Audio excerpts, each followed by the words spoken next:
જમ્મુ કાશ્મીરમાં આતંકવાદી દ્વારા કરવામાં આવેલા નરસંહારને લઈ ભાવનગર શહેરના વિશ્વ હિન્દુ પરિષદનો રોષ.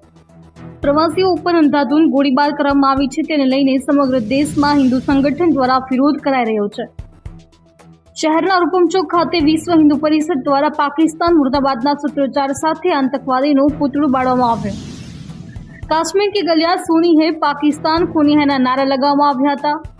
જે પ્રમાણે જમ્મુ કાશ્મીરના પહેલગામમાં આતંકવાદી હુમલો થયો છે, જેમાં 3 ગુજરાતીઓના મોત થયા છે. તે પૈકી ભાવનગરના પિતા પુત્ર પણ આતંકવાદીનો નિશાનો બન્યા છે. ટાકોલિયા બજરંગ દળ પ્રમુખ ભાવનગર મહાનગર.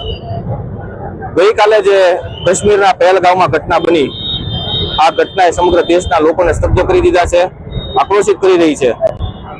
આ ઘટનામાં ત્યાંના જે પ્રવાસીઓ હતા તેઓને તેની જાતિ પૂછી અને જ્યારે જાણવા મળે કે તે હિન્દુ છે ત્યારે તેની ઉપર નિર્મમ ગોળીબાર કરી તેઓની હત્યા કરવામાં આવી છે આતંકી દ્વારા. લોકો કહેતા હોય છે કે આતંકીઓનો કોઈ ધર્મ નથી હોતો. આ ઘટના પરથી સ્પષ્ટ થાય છે કે આતંકીઓનો કોઈ ધર્મ નથી હોતો, આતંકીઓનો મજહબ જરૂર હોય છે.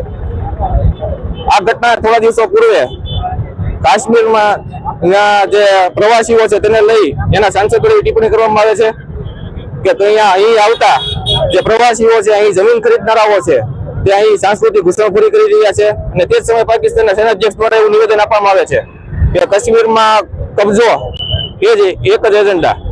આ પરથી એ પણ સ્પષ્ટ થાય છે કે કંઈક ને કંઈક આ ઘટના પાછળ પાકિસ્તાનનો જરૂરથી હાથ છે. આ ઘટનામાં જ્યારે હિન્દુ સમાજને ટાર્ગેટ કરી અને આ ઘટના બને છે, આ ઘટના ખૂબ જ નિંદનીય છે. તેના વિરોધમાં તો બજરંગ દળ ભાવનગર મહાનગર દ્વારા આજે રોજ આ વિરોધ